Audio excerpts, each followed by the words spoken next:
Hey, good afternoon. Thanks for joining us on this Facebook Live. Really appreciate you joining us today.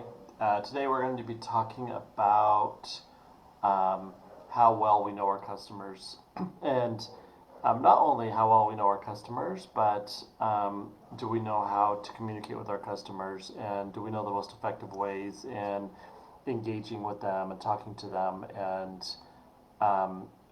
more importantly, how do we utilize all that information in order to increase or drive a better relationship with those customers, and and so we as a company we work with a lot of different types of businesses. We work with businesses that are in service verticals. We work with businesses in the hospitality space, restaurants, retail locations, and then we work with a lot of sales teams that utilize our technology. And so I think a lot of times businesses in general, especially businesses that deal with local consumers, we probably spend a little less time understanding who our customer is. And from my own personal experience, having owned a retail store, um, it is a challenging thing knowing that the type of customers that are going to come in and how to get them to come in and how to interact with them the best. And it's probably much different than a software company or a SaaS platform where you can go and clearly create your ideal customer persona and understand what kind of motivates that type of customer and where to find them and how to get in front of them and other things. And so, um, but for all of us, are we taking the shotgun approach and hoping that we're throwing something out there and we're going to have enough customers that raise their hand um, and say, yeah, I want to buy your products? Um, or are we very, very targeted and know that we're trying to find a certain type of customer and a certain type of profile? And um, so today, as we kind of think about that, and partly how we get a better understanding of who our customers are is to ask them questions. And I think within most business settings, we have a very short window when we're in front of the customer. We have limited capabilities to ask them questions, and even the questions that we may ask them or the information that we extract from them typically is lost at the end of the day because most businesses don't have a systemized way of collecting that information, pulling it together, and then making it more actionable. Um, over the last 20 years, I think there's been a lot of really really great technology, even for local businesses, where we can utilize things like a survey to ask customers questions. We can get feedback from customers, and we can utilize technology even in a retail setting or in a face-to-face setting or in a sales scenario to get information that might help us better prepare to understand the customer better. Um, and for most businesses, we're going from one customer to the next customer, and so recording that in a manual sense or to take those manual insights um, probably get lost in most cases. I saw TikTok the other day, and this guy, in fact, I'm going to reach out to him and see if we can do a live with him one of these days. But he works with a lot of restaurants, but he was in buying um, an ATV or something like that, and he went to multiple stores, and he was like super surprised that he walked out of all three of those, even at one committing to buy a recreational vehicle from them. But none of them asked for his name. No one asked for his contact information. No one asked for an email address. Um, and so it's really interesting thinking about businesses today, especially the given economy that we're in. I mean, we've just gone through the pandemic. We know that kind of customer relationship is more important today than ever before, and a lot of costs are rising. Consumers' pocketbooks are going to get a little tighter, and so as businesses, we have to continue to do more and more and more to compete with or compete against others that may want the revenue from those same customers. And it doesn't matter if you're selling um, a alarm system, if you're a pest control company, if you're a restaurant. It doesn't really matter the vertical, but knowing our customers and being able to utilize that to provide them a better experience is going to be, it's vital today, and it's going to be more and more important even as time goes on, because as consumers, we've grown accustomed to um, that personalized touch that apps and e-commerce give us. Um, we like the fact that that people care about us as a consumer and they're reaching out to us. And so that same level of service, if you don't know who your customer is, if you don't have a way of talking to them, then it's going to be really, really difficult for you to personalize anything, right? You're hoping that they come back in again. And there are some verticals where there are some business types where we do know who the customer is. I mean, if you go into a service vertical, they're coming to your house, or you're going to the dental office, or you're going to um, the pharmacy, or there's different places where they do know who we are. Um, but for most, in general, most businesses, and we can think about this, billions and billions and billions of dollars worth of services are bought, where the business doesn't even know who the consumer is. They may know the last four digits of their credit card number, but they really know nothing else. And so um, and then there's other times, and I think this is really, really interesting. We do a lot in the direct sales space. Um, the direct sales companies, they know everything about the customer. They know every little thing about their customer. They know probably like how many kids they have, how long they've lived there, what kind of cars they drive. They have all this information about the customer, but in their case, a lot of times they don't have permission to talk to the customer, and so that's why they spend a lot of money on marketing. They go and send salespeople out to talk to them and other things, trying to make that vital connection to help their businesses grow, because they do know who the ideal prospect is. They do know who is most likely to buy. They know what those pain points are.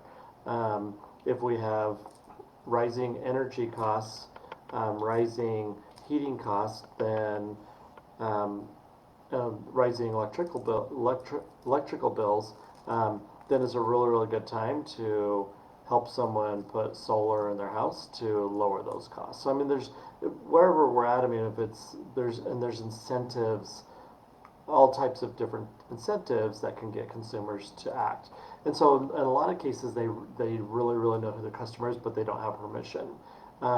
In other cases, they may have permission, but they don't know anything about the customer. And then in probably most cases, businesses, they don't know who their customers are, and they don't have permission to engage with them and talk to them. And so that's why we truly believe that in today's marketplace in 2022, it's super vital for every business to look for those opportunities to connect with that customer and connect with the customer wherever they are. So if they're online, find ways to connect with them online. If they're offline, they're in front of our retail store, figure out how to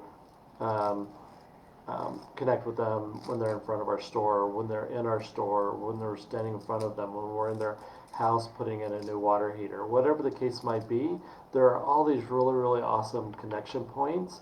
And what businesses are doing is they're taking that connection point, they're going through the motions, they're doing whatever their job is, and then they move on to the next person without actually doing the most important thing, and it's understanding who that customer is and getting information from them, um, and then most importantly, following up with them. Um, and so, so with that being said, I think that there are, and we've talked about this in the last couple of months, um, but there are simple things that every business can do to create that pathway. And the first thing that every business needs to do is you need to be able to have a way to collect basic customer information, have a way to get the customer to say, yes, I'm interested in your products. Yes, I want to be notified of special offers. Yes, I want to be notified of important things around my service or around my products or whatever the case might be. Consumers are always, or in most cases, willing to give you something like their contact information or opting in for coupons for your Tuesday special if you give them something in value in return. And so it's not saying that you have to give away all of your services for free, that we need to always give them free food or we need to do free inspections or whatever the case might be, but when there's something of value for the customer, they're much more willing to give us that information. And so, and it's not annoying to the consumer. We're all used to buying something online and putting in our name and our address and our telephone number and our email address and marking the box send me special offers. Every consumer is used to doing that. Billions and billions and billions of pieces of information like that are collected on a daily basis across millions and millions and millions of businesses, right? And so it's not that the consumer doesn't want to give that up, it's the business that has the problem. A lot of times as business owners, we don't want to seem like we're annoying to the customer. So if I went on Amazon today and I was going to buy a new pair of Ray-Ban sunglasses, and I'm going to give them all my information so they can send me the Ray-Ban sunglasses. Then they're going to follow up with how are you liking these sunglasses? They're going to get feedback from me. They're going to take all those insights. And then Amazon knows that I like Ray-Ban sunglasses. I should have used Oakley as an example because I do like Oakleys more so, much more than Ray-Bans. But anyway, that's not the point. I used to own retail sunglass stores. So in my retail sunglass stores, it was different, right? I mean, someone would come in and they would buy a new pair of Ray-Bans or Oakleys or Maui Gems or whatever the case might be. And why do we have such a hard time in asking them some additional questions, asking them if they want some special offers? In our case, we probably didn't do a good enough job, and so we ended up having to spend lots of money on radio advertising and promotions and mailers and all of these other things in order to collect that information. At the same time, there would have been much easier ways of collecting that by partnering with or utilizing something to help us collect some of those questions or some of that information that we wanted. And it starts when you're in front of the customer. It starts when you're having that dialogue. And today, luckily, because of technology, we have a lot of resources to make that a lot more simple. And so we utilize things as simple as this is one of our customers in a flyer that they put out, but something as simple as a QR code where consumer can actually scan that, schedule appointment, ask them questions, engage, whatever the case might be, give them feedback. All of those things can start with a simple scan of a QR code. And the consumer is then in charge. They're on their mobile phone. They're on the device that they use every single day for multiple things. But it's comfortable for them, and that is the way that we can start getting the information that we want. Two, that same avenue, we can reach back out to them and maybe they're not ready to buy right now. Maybe they're not in the need of pest control services, but um, it doesn't mean that we can't utilize that as kind of a starting point and nurturing that relationship over a short or long period of time and staying top of mind so when they are ready to buy, they're going to come back and buy from you. And so it's not about just getting a sell today. It's about developing and building a relationship with the customer. And so um, maybe I only know their name, and that's all I have. Maybe I know their name and their phone number. Maybe I have their name, phone number, and email address. Maybe I have other information. And so all of that can actually be stored in some type of a customer database, a CRM, or some other type of customer base. So you can utilize that when those important times. So when it's slow on Tuesday, let me send a text message to 50 people and give them a special offer today to fill up my restaurant, right? Or it's um, Rocky Mountain Chocolate Factory utilizing information they know about customers when there's times like Easter or Valentine's Day or Father's Day or Mother's Day when they can actually utilize those things to reach out to the customer saying we have something special for you today and personalize it, right? And so the more we can learn about them and the more tags we have, the more reasons or the more interest points that we have that we can actually reach out to them and continue to build and foster that relationship. But it really, really starts today with gaining that access and storing that. And when I say gaining that access, it's first getting their permission. Can I send you a text? Email's awesome as well. Text is better, it has higher open rates. But that's the way that we're going to start learning and knowing our customers in a much more intimate way is by starting the conversation, and that's something that every business can do today. Thanks so much for spending just the last 15 or 20 minutes with us here on our Facebook Live. If we can answer any questions for you, please reach out to our team. Visit us online at freshslime.com. And we're always here to help. Anything that you need that we can do for you, please let us know. Thank you.